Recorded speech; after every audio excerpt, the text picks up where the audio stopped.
Yo! Welcome everybody to the live ImKingGinger show. I am doing something new today.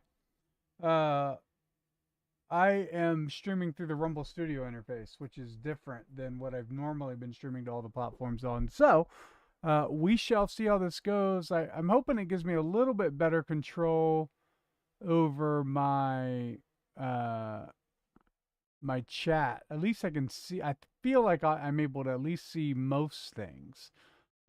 Still can't do Facebook.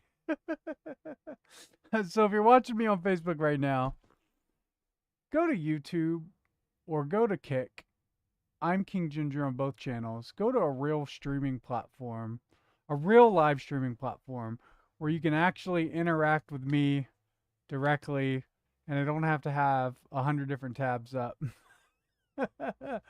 Trying to figure out how in the world uh, to keep track with everything. Eventually, as Kick and YouTube grow, those are probably going to be my primary. Unless Rumble surprises me. We're streaming on Rumble too, so I don't know. Rumble might surprise me. I might get a massive Rumble wallet tip or something. Who knows? They said that's happening everywhere. I don't know. But until that happens, I'm probably going to primarily focus YouTube and Kick, I think. And so if you want to actually experience an actual real live stream, then I would recommend joining me at ImKingGinger on one of those platforms. That would be ideal.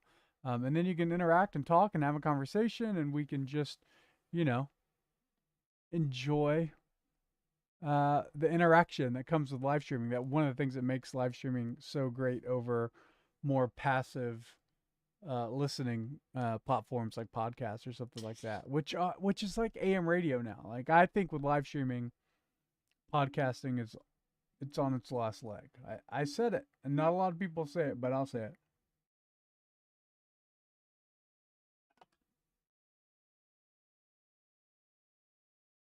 So, if you are beginning to join me in the chat, thank you guys for coming in. Thank you guys for being a part of it. Sorry I had it on the waiting screen so long. I was ready to go live, and my wife suggested that I not stream in what I was wearing, which was just a plain T-shirt, and so I got a nicer shirt on for live streaming at my wife's request, and it's hey, you're welcome. She said thank you. And so now I'm wearing this nice red and navy blue plaid shirt, and a matching hat. Actually, she actually didn't know I was wearing the hat. I was already wearing that. So as she says, for you guys, I don't look homeless anymore.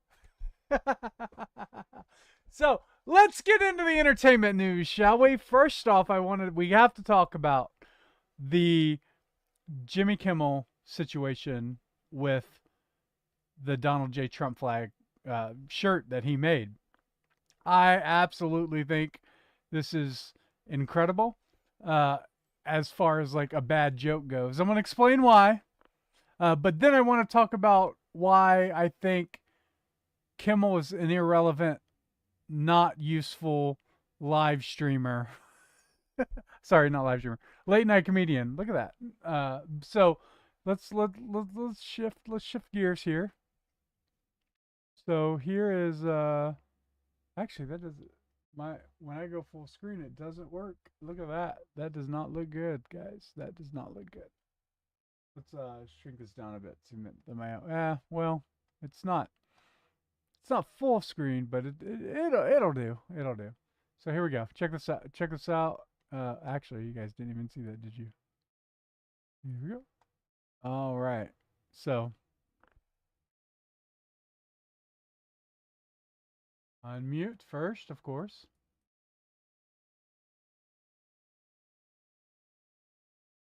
Wait. Wait, they threw this clip. This clip missed the. No, hold on. Now I gotta find this clip. The clip I loaded up This has been such a hard clip to find. I think they're trying to scrub it because it's so bad. But watch. So they didn't even. All right, hold on. Give me a second. I'm gonna find this clip, guys. I thought I was all prepared for this one. I thought I was all prepared for this one. And my wife is in the background going, wah, wah, wah. I know I saw this clip. It's the image, the profile image. The profile image, from my, maybe the Daily Beast has it? Okay, maybe this is it. Because I tried to find this on YouTube and I could not find it on YouTube. It was like scrubbed. Like I looked.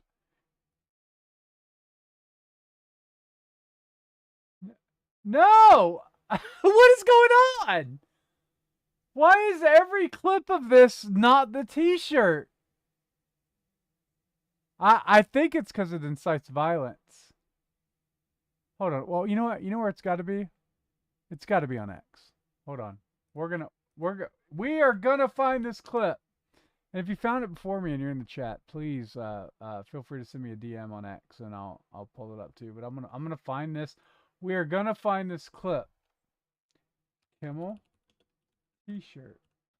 That should be enough on X, right? You know what? You gotta. Well, there is that clip. Where is the actual clip? Here it is. Okay. Wow. X is forever. Okay. They are really trying to scrub this. Okay. Here we go. Oops. Can't do it full screen.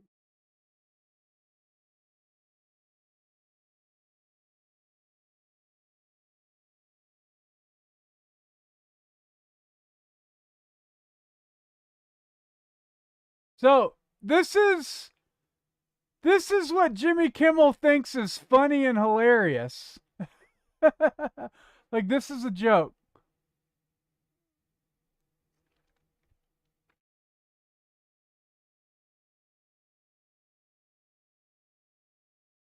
Look, okay. I want to explain.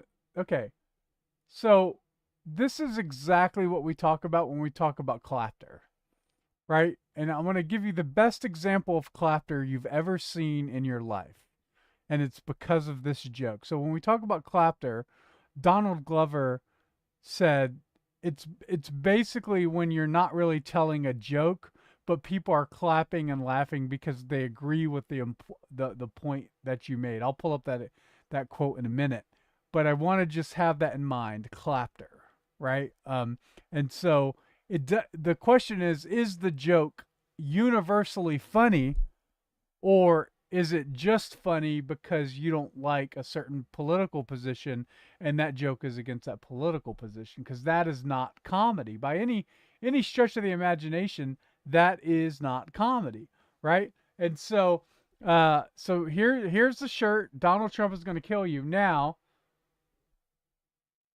think about that shirt, and then I want you to see this, which is one of the best memes I've ever seen.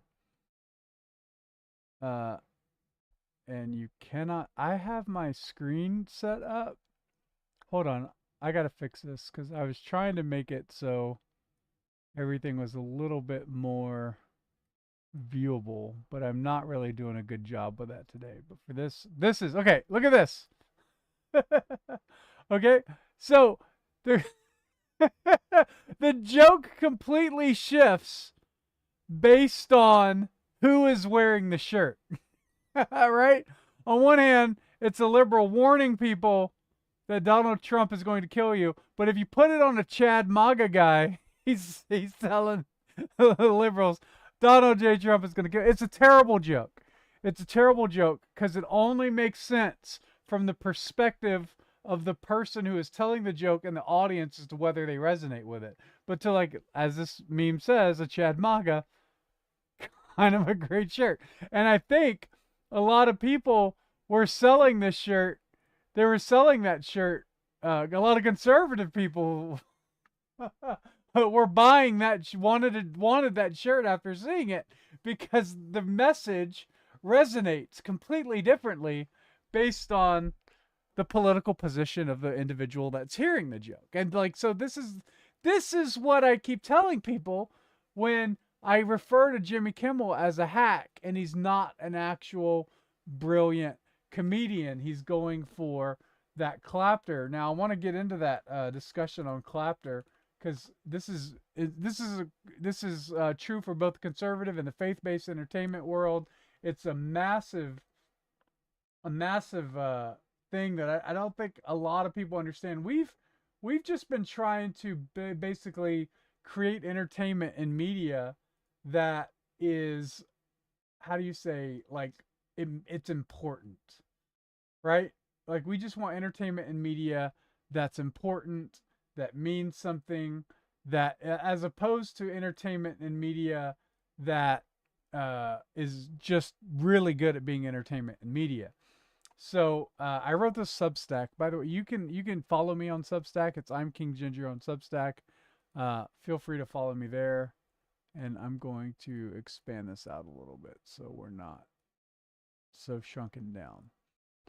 But the title of the Substack I did is called, well, that just I think I just need to, I just need to make sure that the top of the page is at the top of the page. Let's try that for now.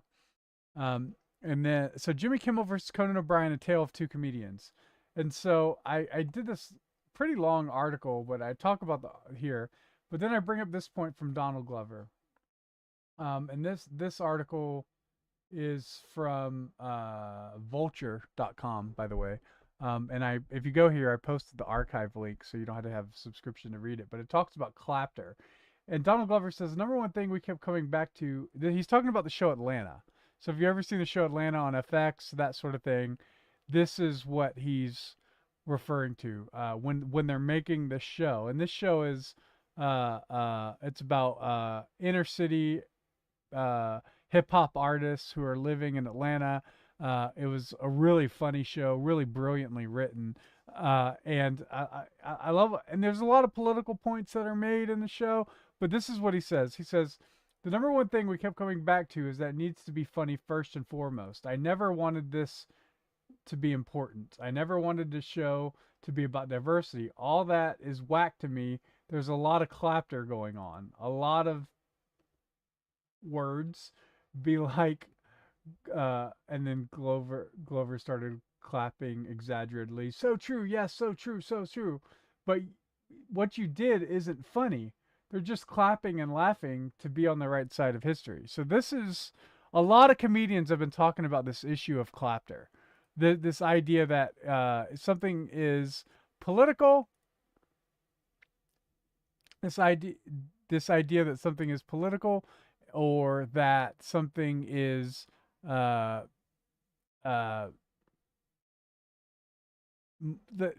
politics of something is more important than whether or not something is funny, and that's called clapter. Now we 100% see this in the faith-based entertainment industry all the time, and it drives me absolutely insane. You'll go to a Christian movie, and then you watch the worst movie you've ever seen in your life, and then at the end of it, there's a bunch of little old ladies that goes, "That was the best movie I ever saw in my life." Well, how does that happen? How do we go from something being a legitimately terrible movie, but a bunch of people just think it's absolutely the best movie ever? And that is because that faith-based movie spoke to them, right? There was a message or some sort of spiritual truth or Christian truth that spoke to them. And the same thing is true with conservative entertainment, right? We try to build out this sort of we try to build out this sort of this show is important. This piece of entertainment is important. But we never ask ourselves is if it's actually entertaining. Because that's first and foremost what something is supposed to be. It is not the goal of comedy, the goal of movies and TV shows and cartoons and sketch comedy and improv. The goal of none of those things is to be important. The goal is to be entertaining. If it's comedy, the goal is to be funny. If it's animation, it's supposed to be well animated and a good story, right? A movie is supposed to have a good story. But we've sort of shifted on both the left and the right, and we have these two extremes now where the left comedians are overly concerned about being important, and the conservative uh, comedians and storytellers are also overly focused on being important. And the faith-based movies and TV shows are overly focused on being important. And nobody asks, quite simply, nobody asks anymore, but is it good? Is it good at what it set out to do? And that's a thing we don't see anymore. So I'll show this clip. I want to show this clip one more time because I think the first time I showed it, they didn't have audio. And I want to make sure that I'm capturing at least the audio because I'm a terrible streamer. I'm a terrible streamer. Here's the clip down here. You know what? Maybe they're trying. I know what they're doing. They're trying out a new slogan. Donald J. Trump is going to kill you. It's pretty good, right? So yeah, so compare that to this image right here, where you have MAGA Chad wearing the exact same shirt, right? MAGA Chad wearing the exact same shirt. It's not gonna let me. It's not gonna let me do it, is it? No, it's not gonna let me. It's not gonna let me scroll down. I got to fix it. What I'm trying to do, I'll just explain what I'm trying to do because I'm trying to have my chat up and my Rumble Studio up in one window. And too many requests. Please try again in a moment. I don't know what that means, Rumble. So so I'm trying. Bear with me. Bear with me. But I'm not able to like make the I'm not able to make this stream like look good. Does that make sense? let me try this. Maybe I can get at least something that's somewhat full screen.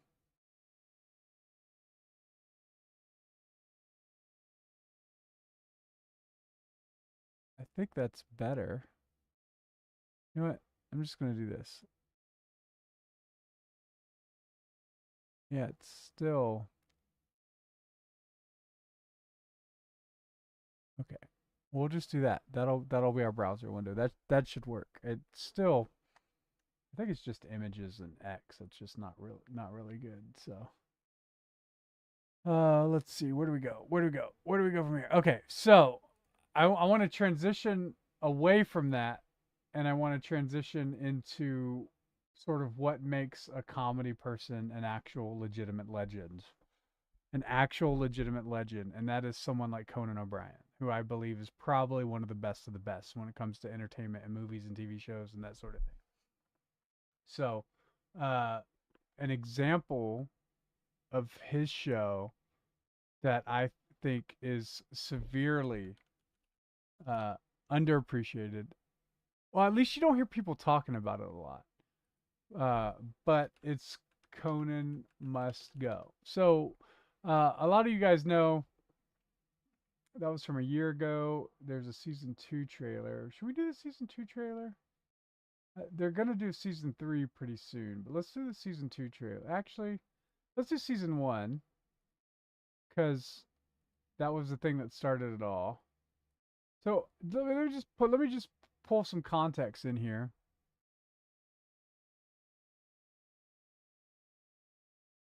You know what?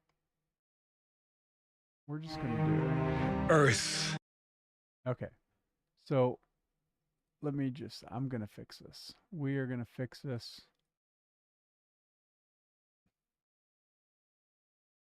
Okay.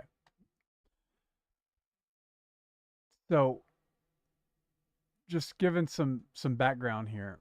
Uh, a lot of you guys know that Conan lost the Tonight Show. Leno fought to get the Tonight Show back. I don't want to go into that whole story. Actually, I do want to go into that story, but it is an entire stream all on its own.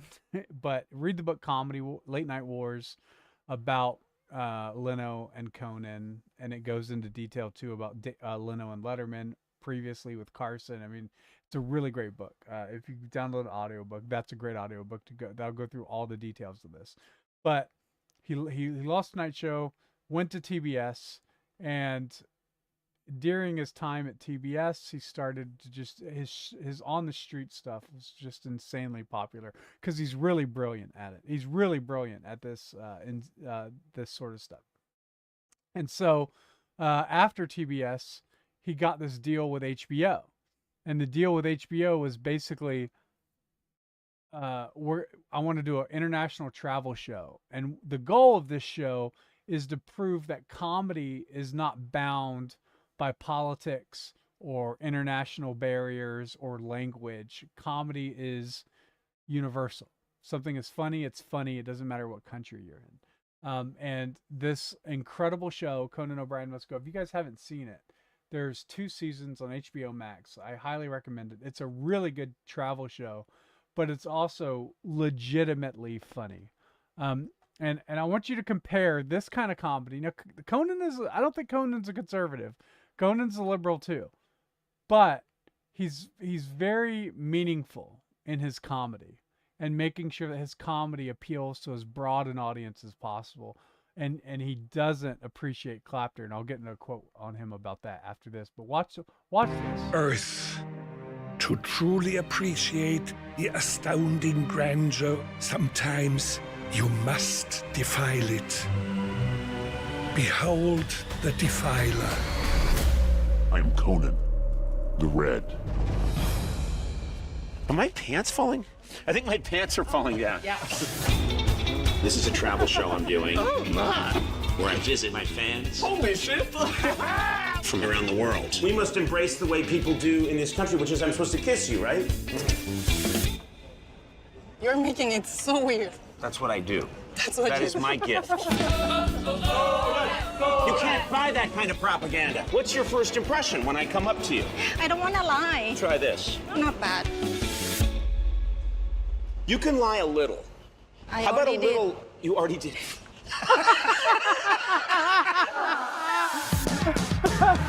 Is this how people dress in Norway? No. One no is fine. What's caught me up? I paid for this privilege. No one has survived these legs. Is the name Conan more popular in Ireland since my great fame? You're the only Conan I know. Tango flows through the blood of the Argentine people. Tango. It's pronounced tango. Last tango in Paris. Last tango in Paris. Or more accurately, last tango in Paris. But by the way, those scenes with him and Jordan Shalansky are my absolute favorite bits of Conan of all time. It is incredible, and they should have their own entire sitcom. You say All right, so tango or dongo? Tango. Tango, right? It's tango. It's not tango. These people live here. just absolutely unbelievable, incredible work by Conan that just goes to show that entertainment can surpass all cultures, all barriers, all sorts of rivalries and in between and all this other sort of stuff. And I think that when history looks back, Jimmy Kimmel will be forgotten. And I believe that for sure, 100%, Conan will be a legend. I think he's probably one of the best up there. I would place him second to Carson in terms of great late night hosts. I think you have Carson, Conan, Letterman, Leno, and Craig Ferguson. That's like my Mount Rushmore. But for sure Conan is up there. Kimmel is not. Let me just put it to you this way. This is a fact I learned today when you write a Substack and you're like, I wonder how many Emmys Jimmy Kimmel Live has won over the course of the 23 years it's been on the air. 20 years? 23 years it's been on the air. Jimmy Kimmel has been on for 23 years. It has won 0 Emmys. Primetime Emmys, 0. How many Emmys has Conan Must Go won? 2. It's won 2.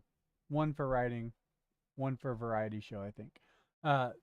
So already Jimmy Kimmel has 0 Emmys for Jimmy Kimmel Live. He's won Emmys for other things, hosting the Oscars or some other stuff. But as far as Jimmy Kimmel Live, 0 Emmys. I would imagine that I don't know if Conan's late night show won an Emmy. Let's actually look that up. They are different shows, but Conan TBS Emmy Awards.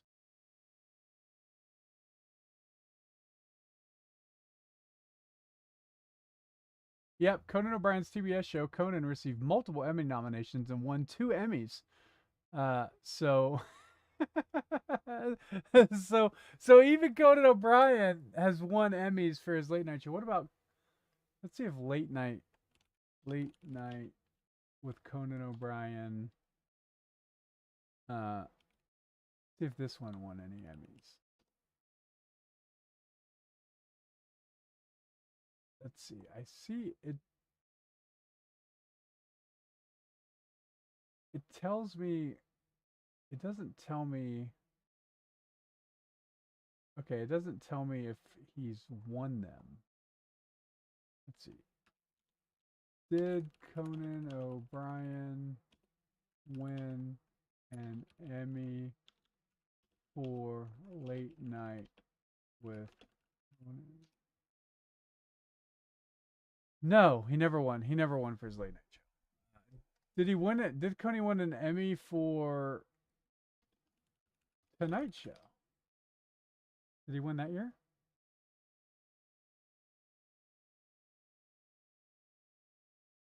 No. So he did win an Emmy for outstanding writing. Let's see. I'll show you guys what this is. So he won an Emmy for outstanding writing on Saturday Night Live. He won an Emmy for late night. The show did win an Emmy for late night. Conan Without Borders, he's won. Conan O'Brien Must Go, he's won. Conan O'Brien, the Canadian Center Mark Twain Award, he won an Emmy too. That was recent. That was actually really great, by the way. If you haven't seen that, so he has won Emmys. And so, but I think there's something to this. Just the fact that even Jimmy Kimmel hasn't won an Emmy, and I know like the Emmys don't matter because it's all political hackery anyway. And I guarantee you can clip this. Jimmy Kimmel will probably win an Emmy for his show this year because of all the drama, all the nonsense. I think he will actually win an Emmy this year. So, but here's what Conan says about this recently. So Variety released this article. Conan O'Brien criticizes comedians who are too serious and only want to say F Trump. If you're just angry, you've lost your best too.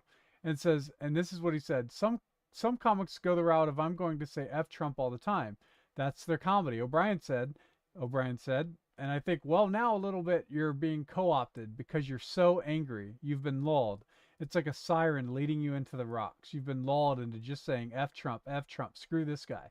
And I think you've now put down your best weapon, which is being funny, and you've exchanged it for anger. This right here is one of the most amazing statements by a comedian of Conan O'Brien's stature I've ever heard. Like this is incredible stuff.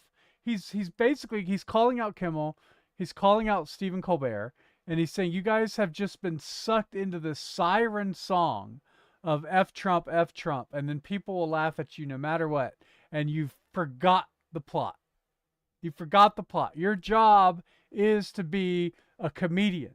Your job is not to be a political commentator. And this is what's so crazy, because what happened was you had this tremendous success of The Daily Show with Jon Stewart and the Colbert Report on Comedy Central. And after that happened, and then 2020 happened, everybody thought, man, we really need a lot more political comedy. We really need a lot more political entertainment. But that didn't happen. That didn't happen because everybody became obsessed with this idea that all comedy needs to be some sort of politically important, a politically important sort of platform that is used to sort of be propaganda for the people. And that's destroyed late night comedy. It's destroyed it. It's over. Like Kimmel got a 1-year license renewal. Stephen Colbert is leaving this year. They have destroyed the platform that is late night comedy by making it important as opposed to making it funny. And Conan O'Brien is the last remaining late night host that has sort of kept his identity and not fallen into this trap, as he says, the siren song. He hasn't fallen into the siren song. And if you watched Conan's last episode on TBS, if you watch his last episode on TBS, I'll actually play this clip. I think this clip is amazing.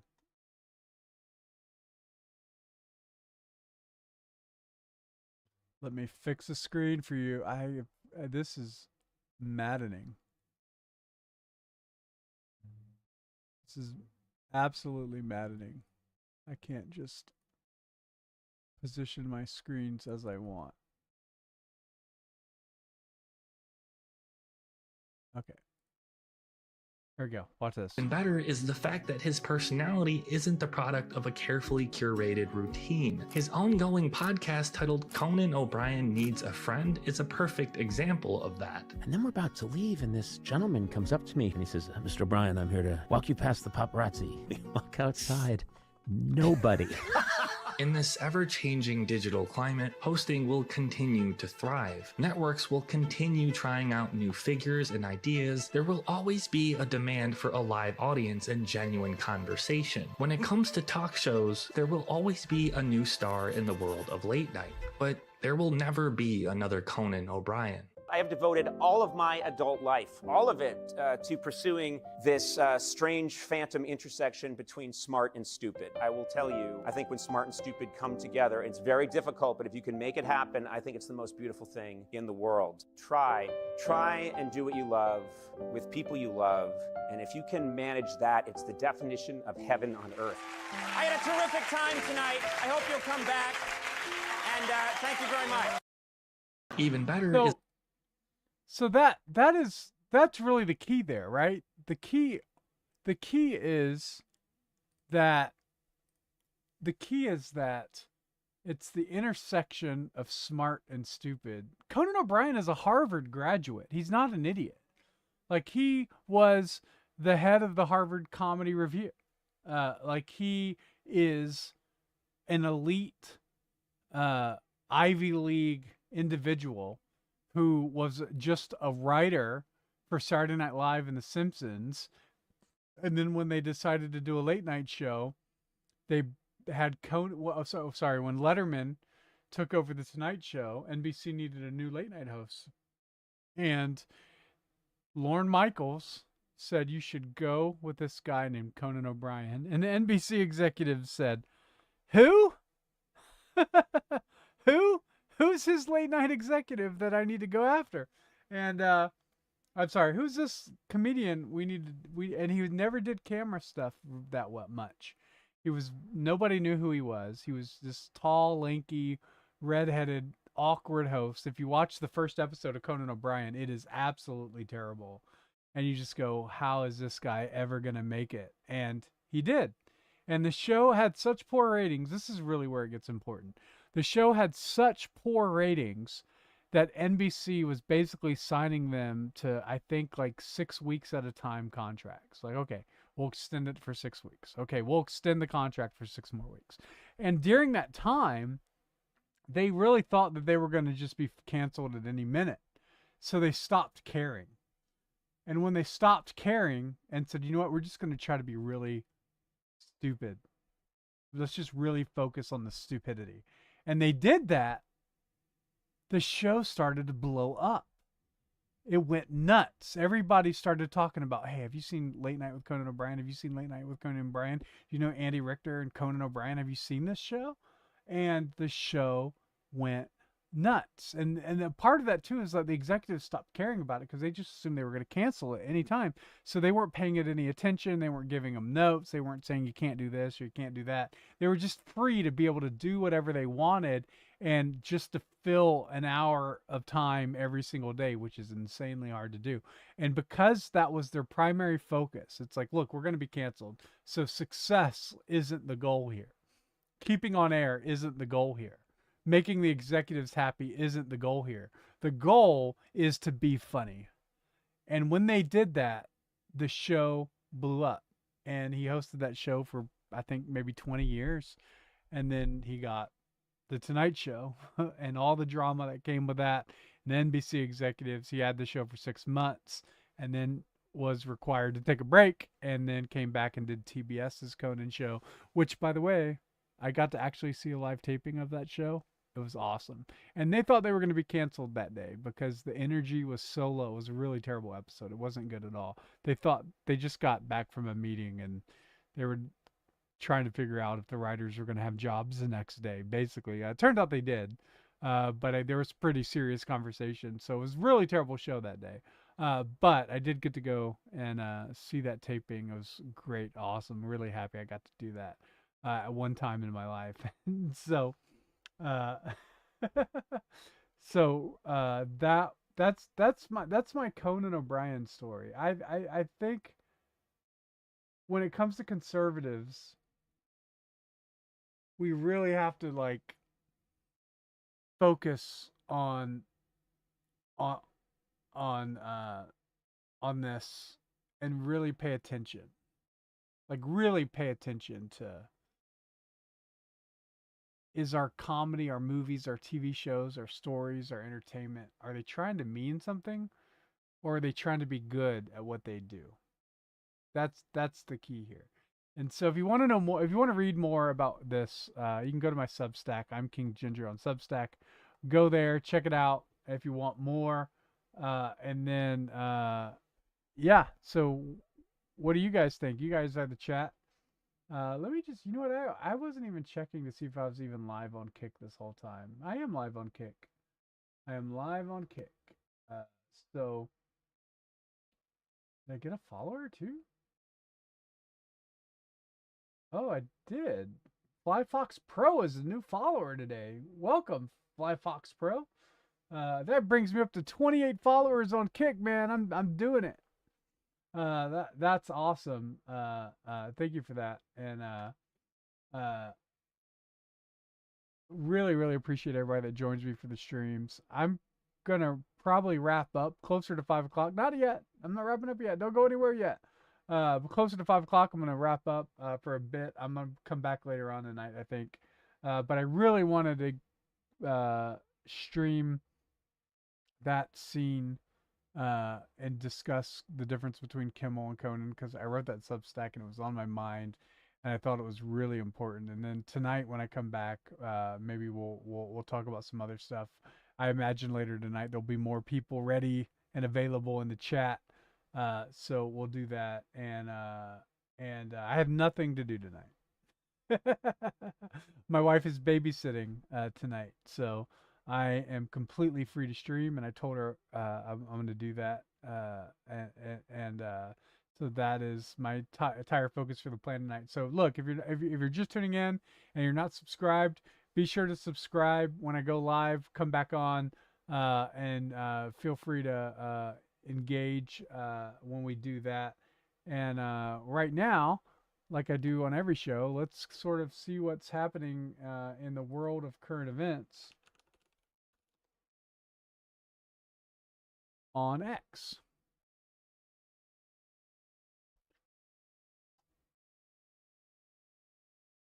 Boop, boop, boop, boop.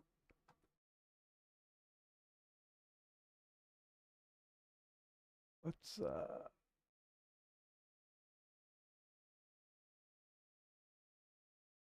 gonna cut some music on. Here we go. Turn it down. That that way it's not dead air and boring. And we can examine oh no, unless you cut it off. Like I just did. That was foolish. Do I have background music on? I don't have background music. Well, we need to fix that.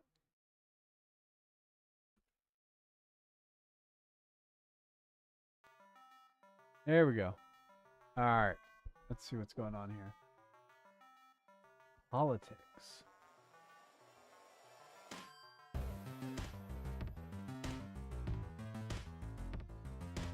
Fix my window again, because that seems to be a consistent problem with this stream today.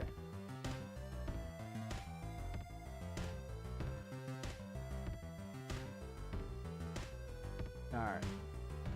Politics. I don't know if there's anything interesting here. Iran is pretty interesting, what's going on in Iran.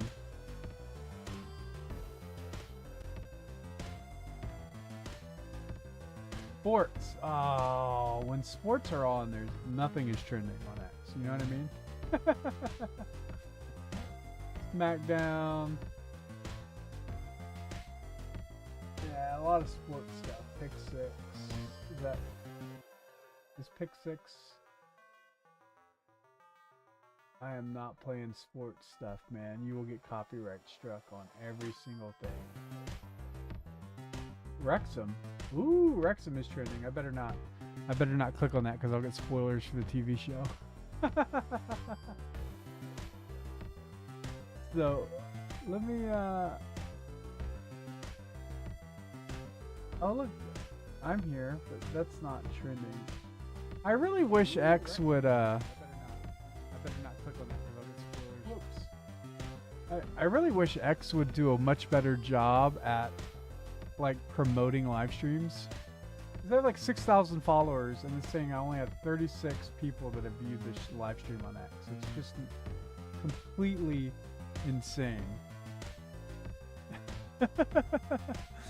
Completely insane. It drives me nuts. I hate how the algorithm hates you. Jay Tothef says Conan doesn't do a pretty good job at keeping his politics out of his comedy, but his Mark Twain Award acceptance speech clearly took shots at Trump. That was his time. Like that was his time, right, Jay? Like if you're gonna you've done a great job all your life of not really focusing on being important. The one night that it matters that you be important is the Mark Twain Awards. I can forgive Conan for taking a jab at Trump after he has a lifetime of work ahead of him. And that's the thing. Like I think we get so serious about this thing. Is like Conan's always been a liberal and anti-Trump. He's always been a liberal and anti-Trump. The whole time he's been liberal. But the point is, he's good at what he does, and he doesn't let his comedy and politics kind of get in the way. He focuses on being a good politician. And conservatives, for some reason, we don't have the ability to say, that guy's a liberal, but he's really good at his job. Like, he's really good at his job. And the same thing is true with conservatives. Like, we're not good at what we do. When we do entertainment or comedy, we're not good at it. But we go, but it's meaningful and important. So we like it and we tend to think it's better. But it's not better just because, it takes a jab at Biden. right? A joke isn't necessarily funny because it takes a joke at Biden, and a joke isn't funny or not funny because it takes a hit at Trump. The question is the joke funny? And I know that Conan is a liberal, but you know who else is a liberal that takes jabs at Trump all the time is Jon Stewart. But he's also really good at his job, and he is a pure political satirist. And it doesn't matter if you watch enough Jon Stewart, he will take jabs at both sides. And usually when he takes a jab at conservatives, it's done in a funny way.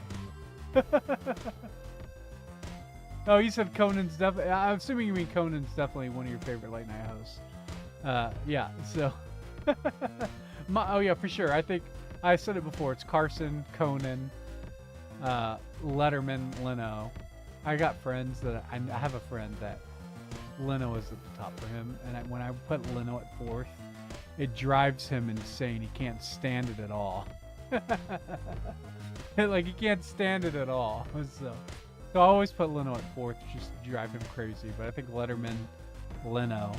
And I put Leno at 4th because I think at every transition in the late night world, he's been there and there's always been a problem. And so if there's always a problem as a result of you being there, it's probably you. You know? So Leno 4th. Craig Ferguson's up there too, honestly. Maybe above. I'd have to put Craig Ferguson above Leno only because I don't think Leno's late night co-host was that good. So, but what I'm gonna do right now is I'm gonna log off. Thanks, Jay, for joining the chat. I'm gonna be back. I'll be back later tonight, and gonna be streaming. I don't know. We'll stream for a long time tonight. Who knows? But anyway, it's great hanging out with you guys, and I'll be back in